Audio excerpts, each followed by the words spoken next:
സൗദിയിൽ ഇപ്പോൾ താബി എന്ന് പറയുന്ന തവണ വ്യവസ്ഥ സംവിധാനത്തിൽ സാധനം വാങ്ങാനുള്ള സിസ്റ്റമുണ്ട്. 4 തവണയായി അടക്കുകയാണെങ്കിൽ സംഖ്യയെ 4ആയി ഭാഗിച്ച് ഓരോ മാസവും അടച്ചാൽ മതി. എന്നാൽ ഒരു മാസം വൈകിപ്പിക്കാൻ ഉദ്ദേശിക്കുന്നുണ്ടെങ്കിൽ, നീട്ടിവെക്കുകയാണെങ്കിൽ അതിനുള്ള അവസരമുണ്ട്. പക്ഷേ ആ നീട്ടിവെക്കുന്ന അത്രയും ദിവസത്തേക്ക് ഇത്ര റിയാൽ എന്ന കണക്കിൽ അത് അധികം കൊടുക്കേണ്ടതുണ്ട്. എങ്കിൽ ഇതിൻ്റെ ഇസ്ലാമിക വിധി എന്താണ്? പലിശയിൽ പെടുമോ എന്നാണ് ചോദ്യം. ചോദ്യത്തിൽ അദ്ദേഹം കൃത്യമായി പറയുന്നുണ്ട്. അതായത് ഇസ്ലാമികപരമായി കൊണ്ട് തഖ്സീത്ത് ഇൻസ്റ്റാൾമെൻറ്റ് വ്യവസ്ഥകളിൽ നടക്കുന്ന കച്ചവടങ്ങൾ, സ്വർണവും വെള്ളിയുമല്ലാത്ത നാണയങ്ങളുടെ വർഗത്തിൽ വരാത്ത സാധനങ്ങളൊക്കെ ഇൻസ്റ്റാൾമെൻറ്റ് കച്ചവടം നടത്താൻ പറ്റുന്നതാണ്. എന്നാൽ ഇവിടെ ഈ ഇൻസ്റ്റാൾമെൻറ്റിൻ്റെ പേരിൽ നടക്കുന്ന ഒരു സംവിധാനമാണിത്. അവിടെ അത് പ്രത്യേകം പറഞ്ഞു, തവണ വ്യവസ്ഥകളിൽ ഏതെങ്കിലും തവണ അടക്കുവാൻ നേരം വൈകിക്കഴിഞ്ഞാൽ അതിനധികം അടക്കേണ്ടി വരുമെന്ന് പറഞ്ഞു. ഇങ്ങനെ അധികം അടക്കേണ്ടി വരും എന്നതുകൊണ്ട് തന്നെ അത് പലിശയായി വരും. അതൊരിക്കലും തന്നെ ഇസ്ലാമികമല്ല. അതായത് കരാർ എഴുതി കഴിഞ്ഞ ഒരു വസ്തു 4 തവണകളിലാണ് അടക്കേണ്ടത് എന്ന് കരാർ എഴുതിയിട്ടുണ്ട് എങ്കിൽ 4 തവണകളിലാണ് അത് അടക്കേണ്ടത്, സംശയമൊന്നുമില്ല.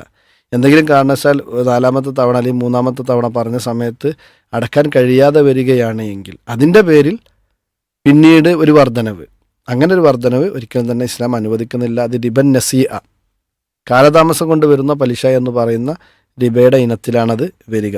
ഇതേ വിഷയം തന്നെ സൗദി അറേബ്യയിലെ റിയാസത്തുൽ ആമ്മ ലിൽ ബഹൂസിൽ ഇൽമിയ വൽ ഇഫ്ത എന്ന് പറയുന്ന അവിടുത്തെ ഫത്വ ബോർഡിനോട് ചോദിക്കുന്നുണ്ട്.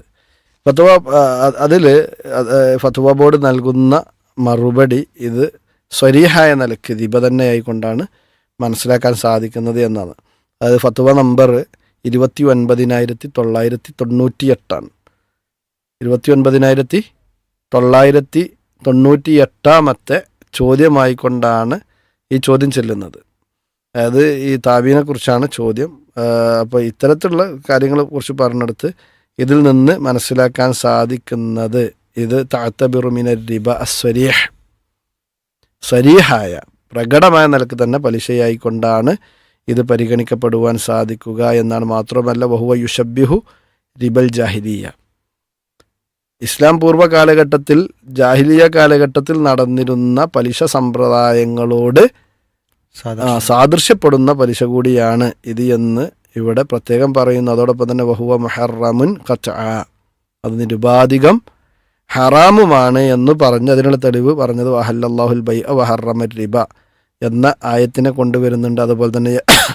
അതുപോലെ തന്നെ യാ അയ്യുഹല്ലദീന ആമനുത്തഖുല്ലാഹ വദറു മാ ബഖിയ മിനർ റിബ എന്ന് പറഞ്ഞ ആയത്തുകളൊക്കെയാണ് ഇവിടെ കൊണ്ടുവരുന്നത്. അതുകൊണ്ട് തന്നെ ഇത്തരം സംവിധാനങ്ങൾ അത് ശരിയല്ല എന്നതാണ് പഠനങ്ങളിൽ നിന്നും മനസ്സിലാക്കാൻ സാധിക്കുന്നത്. അല്ലാഹു അഅലം.